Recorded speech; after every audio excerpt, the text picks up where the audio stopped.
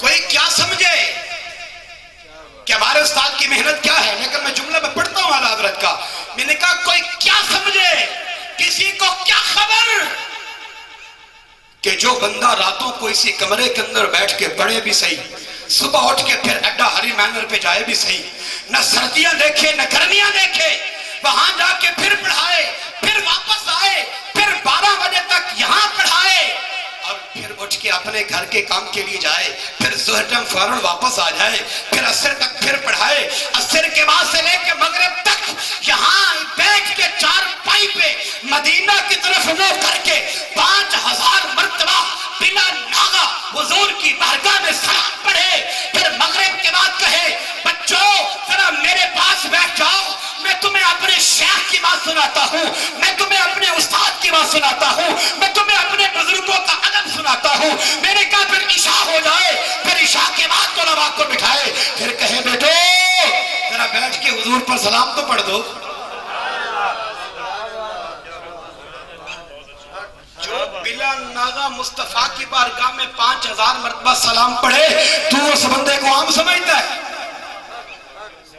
اگر میں سادے لفظوں میں کہوں تو وہ حضوری والا ہے جس پر خاص نکاح شفقت ہے میرے محمد عربی کی۔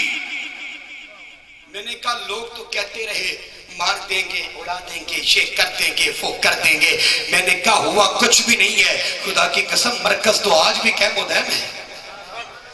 جو اگلی بات کر رہا تھا اعلیٰ حضرت سے، آپ فرمانے لگے اگر کسی کے دل میں یہ بات آ جائے کہ یہ میرے پاس ہونا چاہیے، یہ مرتبہ مقام مجھے حاصل ہونا چاہیے، یعنی وہ اندر کبھی کبھی اٹھ جاتی ہے نا بات، آخر شیطانی حملے بھی تو ہے نا انسان پر، تو اگر یہ دل میں خیال آ جائے تو اعلیٰ حضرت فرماتے ہیں بندہ یہ سوچے کہ جس مسلح پہ استاد کھڑا ہے میں استاد کو پیچھے ہٹا کے اس مسلح پہ خود کھڑا ہو جاتا ہوں، یا پھر لوگوں کو کہے کہ استاد میں فلاں خامی بھی ہے، فلاں عیب بھی ہے، لہذا استاد امامت کا مستحق نہیں ہے، لہذا اس کو ہٹایا جائے کیونکہ میں طالب علم ہوں، میں بہت زیادہ پڑھ چکا ہوں، میں حقدار ہوں، اس مسلح پہ میرا حق ہے کھڑا ہونا، استاد کا حق نہیں ہے۔ اعلیٰ حضرت فرماتے ہیں سمجھ لینا مومن نہیں خبیث ہے۔ کون ہے؟ اٹھاؤ فلاور ایریا، لفظ خبیث نہ ہو، کیا وہ مومن نہیں، وہ خبیث ہے کہ جس کے دل نعرہ تکبیر، نعرہ رسالت، نعرہ حیدری، نعرہ تحقیق، میرے مسلک کے عظیم قاری قرآن حضرت علامہ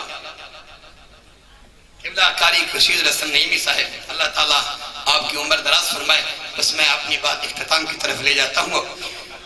اعلیٰ حضرت نے یہ بات لکھ لی، لیکن سننے والوں اس پر توجہ کی ہمیں ضرورت ہے، اس پر ہمیں توجہ کی بہت زیادہ ضرورت ہے، اور خاص کر وہ طلباء جو اس مدرسے سے پڑھ کے گئے ہیں، جنہوں نے اس مدرسے سے دال کھائی ہے۔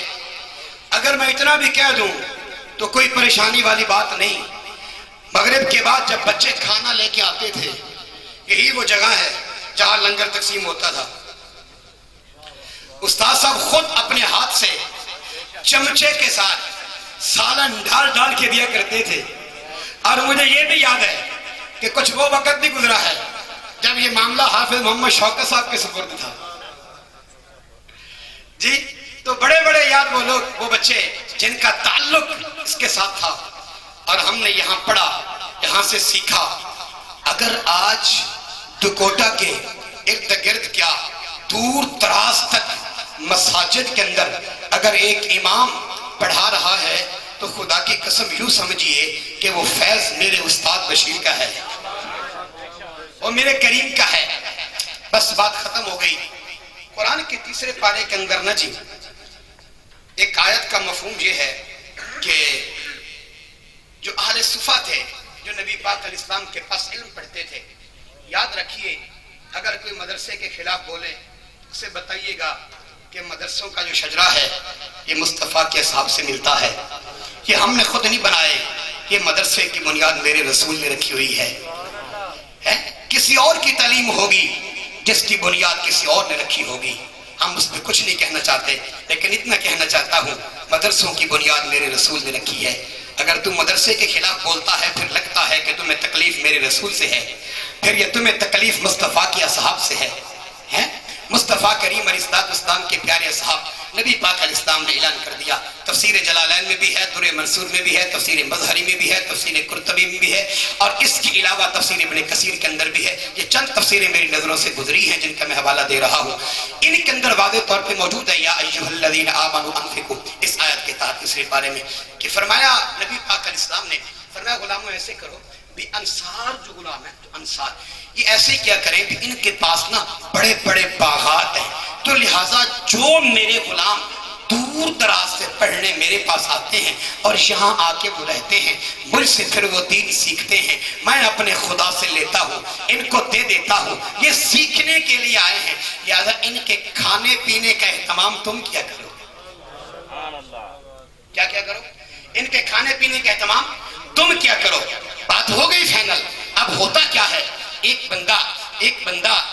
بندہ وہ کھجوروں کا گوشہ لے کے آ جاتا ہے اور وہ مسجد میں لٹکا دیتا ہے، اور جو غلام پڑھ کے فارغ ہوتا ہے، بھوک لگتی ہے، ڈنڈا مارتا ہے، دانے گرتے ہیں، اٹھا کے کھا لیتا ہے، دوسرا اٹھتا ہے، بھوک لگتی ہے، ڈنڈا مارتا ہے، دانا کھا لیتا ہے، نظام چلتا رہا۔ چند بندوں کے خیال آیا، انہوں نے کہا عجیب بات ہے، یہ سارا دن پڑھتے پڑھاتے رہتے ہیں، ان کے ٹکر کا اہتمام ہم کریں، کمائیں ہم، پانی لائیں ہم، محنت کریں ہم، خرچے کریں ہم، دیں ان کو کھانے کے لیے جیسے لوگ کہتے ہیں۔ میں نے اپنے کانوں سے سنا، جواب بھی دیا، محنت کریں ہم، گاڑی پہ چڑھے قاری نذیر، محنت کریں ہم، کاٹن پہنے استاد نذیر۔ میں نے کہا بھی تیرے کو بابے دام حالے، اللہ نے دیا ہے، تمہاری ڈیوٹی خدا نے لگائی ہے، تم اپنا کام کر رہے ہو، ہماری ڈیوٹی خدا نے لگائی ہے، ہم اپنا کر رہے ہیں۔